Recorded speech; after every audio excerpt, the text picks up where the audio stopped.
क्या आप अपनी रिलेशनशिप एरिया में स्ट्रगल कर रहे हैं? तो ये वीडियो आप ही के लिए। इस वीडियो में आपके सारे प्रॉब्लम का सॉल्यूशन है। इस वीडियो में हम बात करने वाले हैं रेड तारा माँ के मंत्र ओम तारे तमसोहा के बारे में।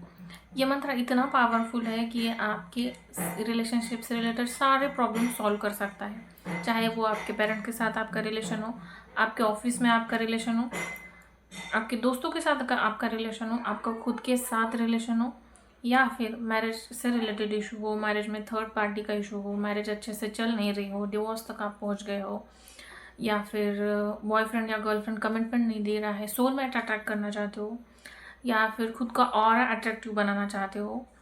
जो भी प्रॉब्लम है रिलेशनशिप से रिलेटेड, वो सारा इस वीडियो में सॉल्व हो सकता है अगर आप पूरा देखो और जो कह रही हूँ वो आप अप्लाई करो। इस वीडियो में मैं अपना खुद का पर्सनल एक्सपीरियंस भी बताऊंगी इस मंत्रा के साथ। तो ये मंत्रा है ओम तारे तमसोहा।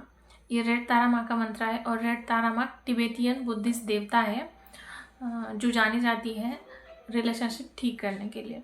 तो इस मंत्रा के साथ आपको काम कैसे करना है? पहले तो आप रेड तारा माँ से कनेक्ट फील कर पा रहे हो क्या, ये देखो। मतलब आप ये वीडियो देख रहे हो, मतलब कहीं ना कहीं आप कनेक्ट फील करते हो रेड तारा माँ से। ऐसा कभी नहीं करना कि कहीं से कुछ सुन लिया और कर दिया। अगर आप किसी भी एंटिटी से फील कर पा रहे हो, कनेक्ट फील कर पा रहे हो, तो ही आप वो टेक्निक करना, वो आपको ज़्यादा अच्छे से रिजल्ट दे पाएगी। दूसरा है कि काम कैसे करना है। पहले तो खुद के माइंड में जो क्लटर चल रहा है उसे शांत करना है।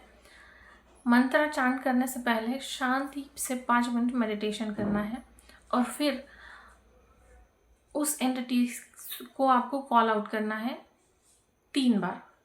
जैसे कि रेड तारा माँ प्लीज़ कम, रेड तारा माँ प्लीज़ कम, रेड तारा माँ प्लीज़ कम।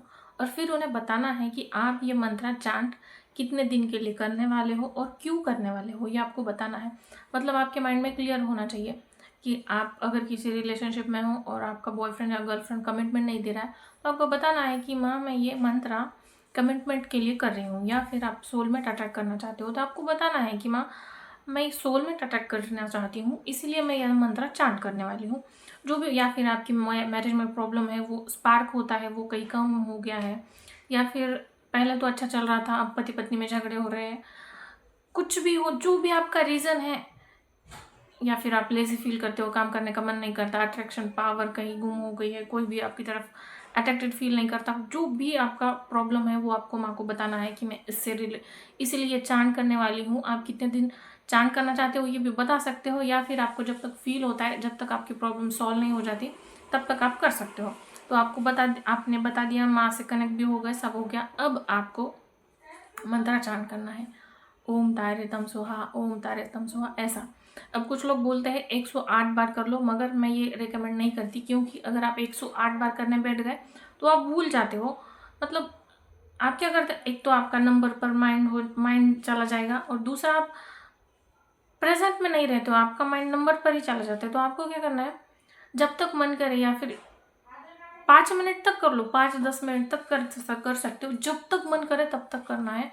और दूसरा, मंत्र चांट करते वक्त आपका ध्यान आपकी विश पर नहीं होना चाहिए। जब आप 5 मिनट पहले मेडिटेशन कर लोगे ना, तभी अपने माइंड में क्लियर कर लो कि आपको चाहिए क्या, और फिर आपको सिर्फ मंत्र चांट करना है, उसी पर फोकस होना चाहिए। और पहले आप क्या करो कि आपको पता होना चाहिए कि रेड तारा माँ दिखती कैसी है कैसी, उनकी पिक्चर आप आंखों के सामने लाओ और फिर आंखें बंद करके आप चांट कर सकते हो। दूसरा, आप क्वेश्चन आएगा कि क्या मैं सुन सकता हूँ, तो यस आप सुन भी सकते हो, मगर सुनने का कैसा है कि अगर आप चांट करते हो तो आपको रिजल्ट 21 डेज के आसपास आ जाएंगे, मैं उदाहरण दे रही हूँ। और अगर आप सिर्फ सुनते हो तो वही रिजल्ट आपको 3 महीने भी लिख सकते हैं। इतना डिफरेंस होता है सुनना और चांट करना। तो मैं तो रिकमेंड करूँगी कि आपको चांट करना ही अच्छा रहेगा।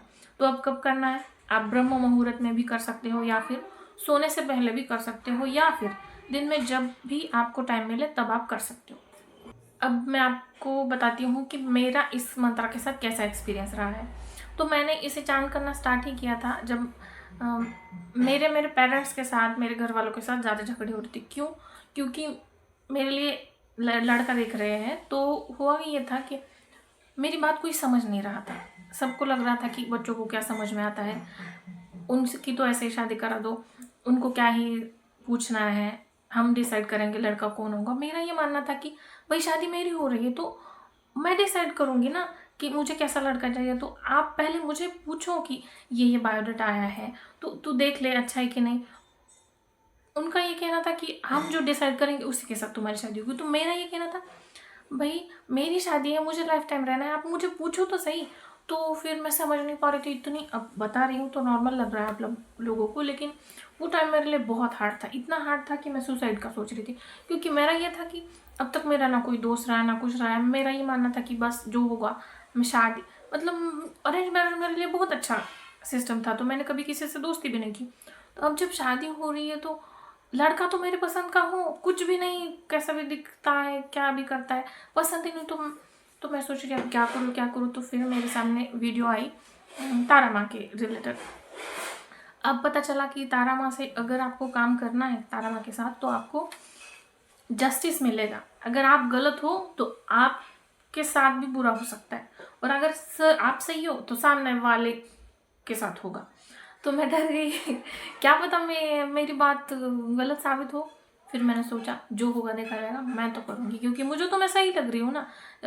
मैं ऐसे भी नहीं कर रही कि मैं मन से किसी के साथ शादी करना चाहती हूँ। मेरा बस इतना मानना है कि मेरे पसंद का भी लड़का हो, आप मुझे भी पहले बायोडाटा दिखाओ, मैं हाँ करूँ तो फिर बुलाओ ऐसा।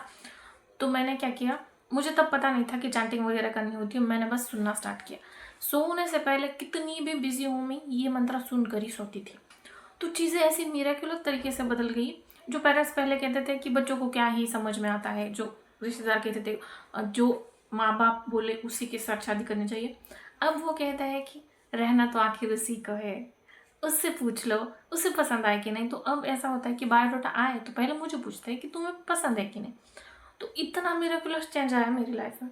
और फिर जो मेरे से पेरेंट्स के साथ झगड़े होते थे, हमारी बातें एक दूसरे को हम समझ नहीं पा रहे थे कि जो बोला कुछ और उल्टा समझ लिया, मतलब समझ ही नहीं आता था। तो वो एकदम शांत हो गया, अब अच्छे से बातचीत होती है, मेरी सुनते हैं मेरी मैरिज से रिलेटेड। या और फिर ऐसा होता है ना कि अगर आप रेड तारा के माँ के साथ काम करते हो ना तो आपके और भी कई रिलेशनशिप जो बिगड़े पड़े होते हैं ना वो भी सही होते हैं। मतलब आपको पुरानी कोई दोस्त सहेली हो गई, उसके साथ झगड़ा वगैरह कुछ है या फिर बातचीत बंद है, आपको वो पसंद नहीं, तो वो भी धीरे धीरे अपने आप सॉल्व होने लग जाता है। तो इतना अच्छा होता है अगर आप रेड तारा माँ के साथ काम करते हो। और दूसरा क्या होता है, आपका ऑरा इतना अट्रैक्टिव होता है ना कि हर कोई आपकी रिस्पेक्ट करने लग जाएगा। इतने मिरेक्युलस रिजल्ट होते हैं, सब आपकी रिस्पेक्ट करेंगे, आपका और अट्रैक्टिव बन जाता है, आप अट्रैक्टिव हो जाते हो। तो ये भी चेंजेस होते हैं। छोड़ते टाइम आपको क्या करना है कि अब आपको लगा कि यस मेरी जो प्रॉब्लम थी वो सॉल्व हो गई है, तो आपको जिस दिन आपको मंत्रा छोड़ना है, जब आप उस दिन बैठोगे मंत्रा करने, तो आपको बोलना है कि थैंक यू तारा माँ, रेड तारा माँ, आपने मेरी प्रॉब्लम सॉल्व की, आज से मैं ये मंत्रा छोड़ती हूँ, थैंक यू। ये बोलकर आपको वह मंत्रा छोड़ देना है जब आपकी प्रॉब्लम सॉल्व हो जाए। तो एक और बोनस टिप है, आप जब भी ये मंत्रा चांट करोगे तो उस टाइम आप अपने साथ एक वाटर बॉटल रख लो या फिर एक पानी का ग्लास रख लो और तब ये टेक्निक करो। और फिर जब आपका कंप्लीट हो जाएगा मंत्रा चांटिंग तो आप वो पानी पी लो। इसके साथ आपका क्या हो जाएगा, डबल हो जाएगा, एक तो मंत्रा चांटिंग भी हो गई और दूसरा आपकी वाटर टेक्निक भी हो जाएगी। मतलब वो वाटर अब इस मंत्रा से चार्ज हो गया है, तो ये आपको डबल रिजल्ट देगा। तो आप ये भी कर सकते हो। बस इतना ही बताना था। कुछ क्वेश्चन हो तो आप कमेंट में पूछ सकते हो। Thank you.